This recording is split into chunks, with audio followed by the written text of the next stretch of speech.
రాజ్ కసిరెడ్డిని పార్టీలో వ్యక్తులు నాకు పరిచయం చేయడం జరిగింది.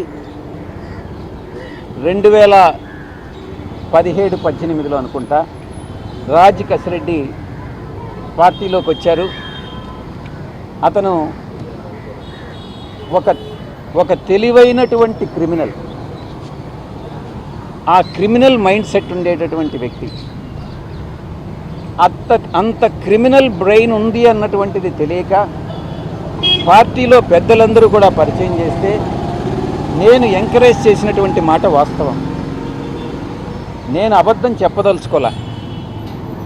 మొట్టమొదటిగా అతనికి ఎన్ఆర్ఐ విభాగం అప్పగించా. ఆ తరువాత సోషల్ మీడియా చూసుకోమని చెప్పా. ఆ తరువాత ఈ ప్రశాంత్ కిషోర్ గారు అక్కడి నుంచి వస్తూ ఉంటే ఆయన మనకు కన్సల్టెంట్గా ఉన్నప్పుడు ఆయనకు ప్రోటోకాల్ అంతా చూసుకోమని చెప్పడం జరిగింది.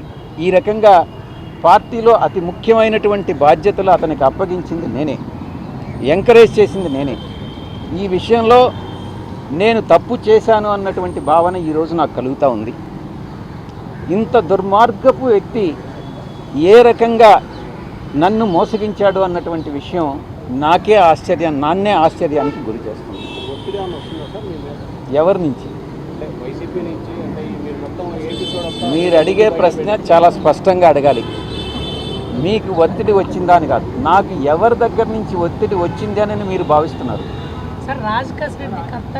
ఆయన ముందు జవాబు చెప్పండి.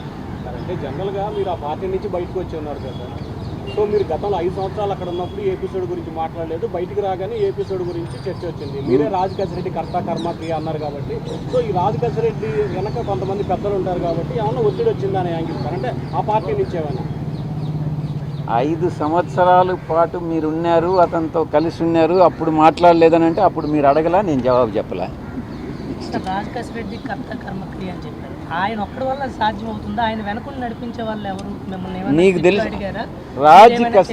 రాజ్ కసిరెడ్డి వెనక ఎవరైనా వ్యక్తులు ఉన్నట్టు మీకు కానీ తెలిస్తే నాకు చెప్తే నేను కూడా సంతోషిస్తాను. మిమ్మల్ని సిట్టు విచారణ సందర్భంగా అలాంటి ప్రశ్న ఏమైనా అడిగారు? మీరు ఏమైనా సమాధానం అడిగారు?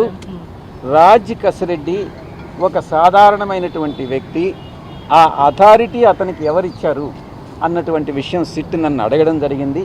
నాకు తెలియదు అన్నటువంటి విషయం చెప్పాను.